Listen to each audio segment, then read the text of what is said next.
Tena nilikoacha na kana kabia mkulienda aje? Wallahi kalishaingia box na kuambia. Wallahi sema wallahi.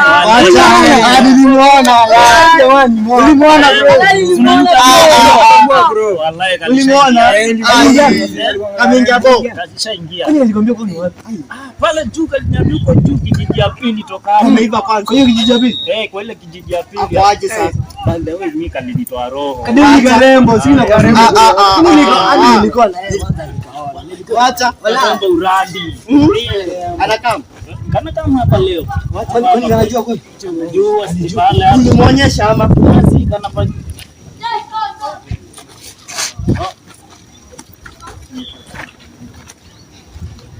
Mambo. Karibu hapa ndo kwetu. Asante. Hapa ndo nyumbani. Kumbe unapajua? Basi ajira mimi nisha vitu vingine. Kweli huwezi kosa kupajua. Ndo hapa. Basi niambie. Hapa hii huku hii nyumba ndo ya kwetu. Ile pale hivi ndo ya kwangu hii ya Masa.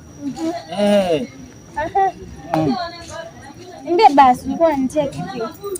Wajua sasa ile maneno yetu tuliacha tu kama imehang. Wallahi uliamua aje? Mimi nilikupea muda ndo unipe jibu leo.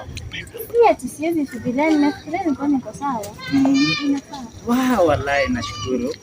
Shukrani wallahi. Ndo huyu Masa. Hamjambo huko? Jambo.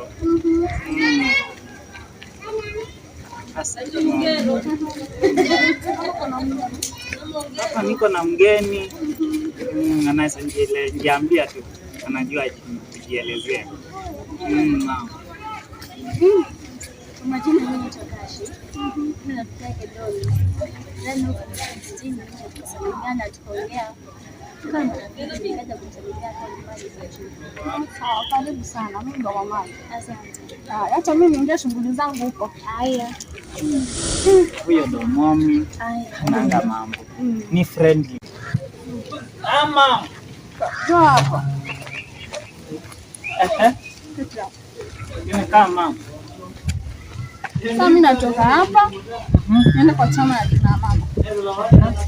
Nikitoka kulinda mama. Sawa mama. Kwa sababu babako tangu ana jana hajarudi. Sawa. Nje nikute nilitoka ukatoa nguo hapa. Hapana mama, nitakaa hapa. Kulinda mama hapa juu hakuna mtu mwingine. Sawa mama. Tuko pamoja? Nakuelewa. Sawa. Siendi popote mama.